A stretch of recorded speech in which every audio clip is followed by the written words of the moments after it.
ನಮಸ್ಕಾರ. ನನ್ನ ಯೂಟ್ಯೂಬ್ ಚಾನಲ್ಗೆ ಎಲ್ಲರಿಗೂ ಹೃತ್ಪೂರ್ವಕವಾಗಿ ಸುಸ್ವಾಗತ.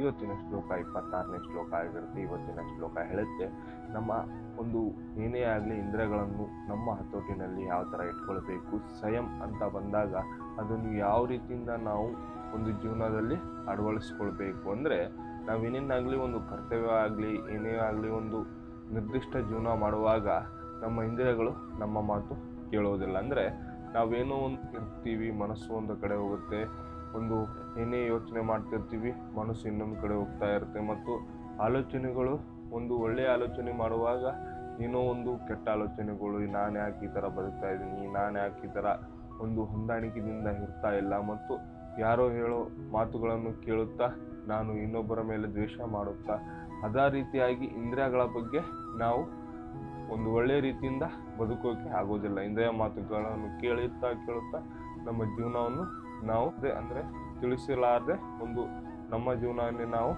ಒಂದು ಏನೇ ಕಷ್ಟಗಳು ಬಂದರೂ ಸಹ ಅದನ್ನು ನಾವು ಸರಿಪಡಿಸ್ಕೊಳ್ಳೋಕೆ ಆಗೋದಿಲ್ಲ. ಇದಕ್ಕಂದರೆ ನಾವೆಲ್ಲ ಇಂದ್ರಿಯ ಮಾತುಗಳನ್ನು ಕೇಳ್ತಾ ಇರ್ತೀವಿ. ಏನೋ ಒಂದು ಕೇಳಿದಾಗ ಇರಲಿ ಬಿಡು, ಮಾಡೋಣ ಬಿಡು ಅಂತ ಈ ರೀತಿಯಿಂದ ನಾವು ಒಂದು ಸೋಮಾರಿತನದಿಂದ ಮತ್ತು ನಮ್ಮ ಇಂದ್ರಿಯಗಳನ್ನು ಒಂದು ಮಾತುಗಳನ್ನು ಕೇಳುತ್ತಾ ಹೋಗ್ಬಿಡ್ತೀವಿ. ಅದೇ ರೀತಿಯಾಗಿ ಈ 26ನೇ ಶ್ಲೋಕ ಹೇಳುತ್ತೆ, ಇದರಿಂದ ನೀವು ಯಾವ ಥರ ಪಾರಾಗಬೇಕು, ಇದರಿಂದ ನಿಮ್ಮ ಜೀವನವನ್ನು ಹೇಗೆ ನೀವು ರೂಪಿಸ್ಕೊಳ್ಬೇಕು ಮತ್ತು ಅದರಿಂದ ನಿಮ್ಮ ನಿಷ್ಠೆಯಾದ ಜೀವನವನ್ನು ರೀತಿಯಿಂದ ಬದುಕ್ತೀರಾ ಅನ್ನೋದು ಈ 26ನೇ ಶ್ಲೋಕ ಆಗಿರುತ್ತೆ. ಹಾಗಾಗಿ ಈ ಶ್ಲೋಕವನ್ನು ಸಂಪೂರ್ಣವಾಗಿ ನೋಡಿ ಮತ್ತು ನನ್ನ ಚಾನೆಲ್ ನೀವು ಸಬ್ಸ್ಕ್ರೈಬ್ ಮಾಡಿಲ್ಲ ಅಂದರೆ ಸಬ್ಸ್ಕ್ರೈಬ್ ಮಾಡಿ. ನನ್ನ 26ನೇ ಶ್ಲೋಕ ಏನು ಹೇಳುತ್ತೆ ಮತ್ತು ಆ ಶ್ಲೋಕದಿಂದ ನಾವೇನೆಲ್ಲ ಕಲಿತೀವಿ ಅನ್ನೋದು ಈ ಶ್ಲೋಕ ಅರ್ಥ ಆಗಿರುತ್ತೆ. ಬನ್ನಿ 26ನೇ ಶ್ಲೋಕ ಏನು ಹೇಳುತ್ತೆ ಅಂತ ನಾವು ತಿಳ್ಕೊಳ್ಳೋಣ. 26ನೇ ಶ್ಲೋಕ ಹೇಳುತ್ತೆ, ಶುಹೀತ್ರಾದೀನೀಂದ್ರಿಯ ಯಣೀನೈಯಂ ಸರಿಯಗ್ಮಾಗ್ನಶೋ ಜಹೋತಿ ಶಬುದ್ಧಿನ್ ವಿಷಯನನ್ಯ ಇಂದ್ರಿಯಜ್ಞಶೋ ಜಹೂದೀತಿ.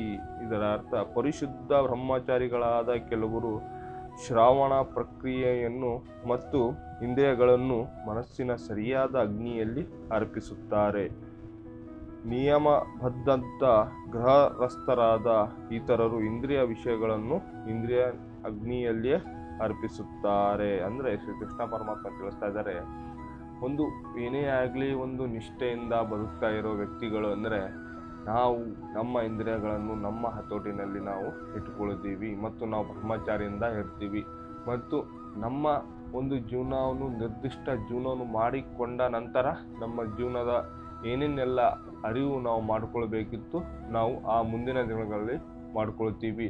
ಮತ್ತು ನಮ್ಮ ಇಂದ್ರಿಯಗಳನ್ನು ಈಗಲೇ ಯಾರು ನಮ್ಮ ಮಾತು ಕೇಳ್ತಾ ಇಲ್ಲ ಅವ್ರು ಏನು ಮಾಡ್ತಾರೆ, ಒಂದು ಅಗ್ನಿ ಅಂದರೆ ತಮಗೆ ತಾವೇ ಒಂದು ಅಗ್ನಿ ಮುಖಾಂತರ ತಮಗೆ ತಾವೇ ಒಂದು ಸುಟ್ಗಳು ಬಿಡ್ತಾರೆ. ಅಂದರೆ ತಮ್ಮ ಇಂದ್ರಿಯಗಳ ಬಗ್ಗೆ ಅವರಿಗೆ ಅರಿವು ಇಲ್ಲಾರ್ದಂಗೆ ತಮ್ಮ ಇಂದ್ರಿಯನ ತಾವೇ ಒಂದು ಉಪಯೋಗ ಮಾಡ್ಕೊಬಿಡ್ತಾರೆ. ಏನೇ ಆಗಲಿ ಒಂದು ಏನೇ ಸುದ್ದಿ ಆಗಲಿ ಏನೇ ಒಂದು ಆಲೋಚನೆಗಳಾಗಲಿ ಏನೇ ಆಗಲಿ ಅದನ್ನು ಸರಿ ರೀತಿಯಿಂದ ನೋಡಿಕೊಳ್ಳದೆ ತಮ್ಮ ಇಂದ್ರಿಯಗಳನ್ನೇ ತಾವೇ ನಾಶ ಮಾಡಿಕೊಳ್ಬಿಡ್ತಾರೆ. ನಾವು ನೋಡೋ ಪ್ರಕಾರ ಕೇಳೋ ಪ್ರಕಾರ ಇಲ್ಲಿ ಪ್ರಪಂಚದಲ್ಲಿ ಈಗ ನಡೀತಿರೋದೇ ಇಂದ್ರಿಯಗಳನ್ನು ಮಾತು ಕೇಳುತ್ತಾ ಅವರ ಜೀವನವನ್ನು ಒಂದು ಅರಿವು ಸ್ಥಾನಕ್ಕೆ ಇಟ್ಟಿಕೊಳ್ಳಲಾರದೆ ತಮ್ಮ ಜೀವನವನ್ನು ನಾಶ ಮಾಡಿಕೊಳ್ಳುತ್ತಾರೆ. ಮತ್ತು ಒಂದು ಒಳ್ಳೆ ರೀತಿಯಿಂದ ಹೇಳ್ಬೇಕಂದ್ರೆ ಬ್ರಹ್ಮಚಾರಿ ಯಾವ ಥರ ಇರಬೇಕು ಅಂದರೆ ಅವರು 4 ವಿಧಗಳಿಂದ ನಮಗೆ ತಿಳಿಸಿದ್ದಾರೆ. ತಿಳ್ಕೊಳ್ಳೋಣ ಬನ್ನಿ. ಗೃಹಸ್ಥ, ವನಪ್ರಸಿದ್ಧ ಮತ್ತು ಸನ್ಯಾಸಿ. ಅಂದರೆ ಇದು 4 ವಿಧಗಳು. ಅಂದರೆ ನಮ್ಮ ಗೃಹಸ್ಥ ಅಂದರೆ ನಾವು ಗಂಡಸರು, ಅಂದರೆ ನಮ್ಮ ಹತೋಟಿನಲ್ಲಿ ನಮ್ಮ ಜೀವನವನ್ನು ನಾವು ಇಟ್ಕೊಳ್ಬೇಕು. ಮತ್ತು ವಾನಸ್ಥರ ಅಂದರೆ ನಮ್ಮ ಜೀವನದಲ್ಲಿ ನಾವು ಹೋಗೋ ದಾರಿಗಳನ್ನು ನಾವು ಒಳ್ಳೆ ರೀತಿಯಿಂದ ನಡೆಸ್ಕೊಂಡು ಹೋಗಬೇಕು. ಈಗ ನಾವು ಏನೋ ಒಂದು ಕರ್ತವ್ಯ ಮಾಡ್ತಿರ್ತೀವಿ, ಏನೋ ಒಂದು ಸಹಜ ದಾರಿ ಇದೆ, ಅದು ಮುಂದಿನ ದಿನಗಳಲ್ಲಿ ಅದು ಹೋಗೋದಿಲ್ಲ. ಆದರೆ ಅದು ಸಹಜ ದಾರಿ ಇದೆ ಅಂತ ನಾವು ಆ ದಾರಿಗೆ ಹೋದರೆ ನಾವು ಮೂರ್ಖರಾಗ್ಬಿಡ್ತೀವಿ. ನಮ್ಮ ಒಂದು ಇಂದ್ರಿಯಗಳ ಮಾತು ಕೇಳಿ ನಾವು ಹೋಗ್ಬಿಡ್ತೀವಿ. ಮತ್ತು ಇಂದ್ರಿಯಗಳು ಯಾಕೆ ನಮ್ಮ ಜೀವನದಲ್ಲಿ ನಾವು ಅಳವಡಿಸ್ಕೊಳ್ಬೇಕು ಅಂದರೆ, ನಮ್ಮ ಜೀವನವನ್ನು ನಾವು ಯಶಸ್ವಿಯಾಗಿ ಒಂದು ಒಳ್ಳೆಯ ಉನ್ನತ ಸ್ಥಾನಕ್ಕೆ ಹೋಗ್ಬೇಕಂದ್ರೆ ನಮ್ಮ ಇಂದ್ರಿಯಗಳ ಮಾತುಗಳನ್ನು ನಾವು ಬಿಡಬೇಕಾಗುತ್ತೆ. ಅದನ್ನು ನಾವು ಮಾತಾಡೋ ಪ್ರಕಾರ ಹೋಗಬೇಕಾಗುತ್ತೆ. ಅಂದರೆ ಇಂದ್ರಿಯಗಳು ತಾವು ಹೇಳ್ದಂಗೆ ಹೋಗಬಾರ್ದು, ನಾವು ಹೇಳ್ದಂಗೆ ಇರಬೇಕು. ಅಂದರೆ ಈಗ ನನಗೆ ಒಂದು ಒಳ್ಳೆ ಏನೋ ಒಂದು ಮಾಡಬೇಕಂದ್ರೆ ಅದು ನನ್ನ ಪರವಾನಿಗೆ ಇದ್ದ ಮಾತ್ರಗೆ ಮಾಡಬೇಕು. ಅದೇ ಬಿಟ್ಟು ಇವತ್ತು ಬೇಡ, ನಾಳೆ ಮಾಡೋಣ, ನಾಡತ ಮಾಡೋಣ ಅಂತ ನಮ್ಮ ಇಂದ್ರಿಯ ಮಾತು ನಾವು ಕೇಳಿದರೆ ಅದು ಇಂದ್ರಿಯ ನಮಗೆ ಒಳಗಿನಿಂದ ನಾಶ ಮಾಡಿಕೊಂಡು ಬರ್ತಾ ಇರುತ್ತೆ. ಮತ್ತು ನಾವು ಏನೇ ಒಂದು ಕನಸಾಗಿ ಏನೇ ಒಂದು ಕಂಡಾಗ ಅದು ಕನಸಾಗೆ ಉಳಿದು ಬಿಡುತ್ತೆ. ಅದಕ್ಕೆ ನಾವು ಈ ಪ್ರಪಂಚದಲ್ಲಿ ಏನೇ ಒಂದು ಇರಬೇಕಂದ್ರೆ ನಮ್ಮ ಇಂದ್ರಿಯಗಳ ಮಾತುಗಳನ್ನು ನಾವು ಬಿಡಬೇಕಾಗುತ್ತೆ.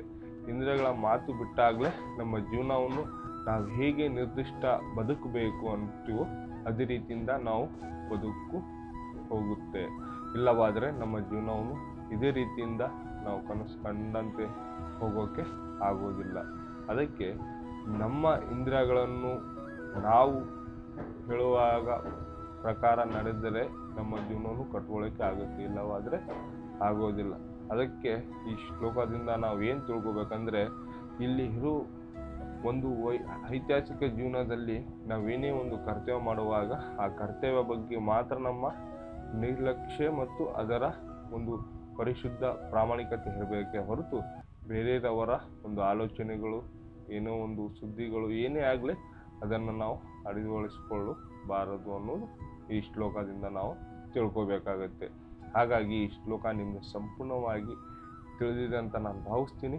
ಮತ್ತು ಇವತ್ತಿನ ಶ್ಲೋಕನ ಇಲ್ಲಿಗೆ ಮುಕ್ತಾಯಗೊಳಿಸ್ತೀನಿ. ಬನ್ನಿ, ಮುಕ್ತಾಯಗೊಳಿಸೋಕ್ಕಿಂತ ಮೊದಲು ಒಂದು ಶ್ರೀಕೃಷ್ಣ ಪರಮಾತ್ಮನ ಜಪ ಮಾಡೋಣ. ಬನ್ನಿ. ಹರೇ ಕೃಷ್ಣ ಕೃಷ್ಣ ಕೃಷ್ಣ ಹರೇ ಹರೇ, ಹರೇ ರಾಮ್ ರಾಮ್ ರಾಮ್ ಹರೇ ಹರೇ. ಎಲ್ಲರಿಗೂ ಹೃತ್ಪೂರ್ವಕವಾಗಿ ನಮಸ್ಕಾರಗಳು.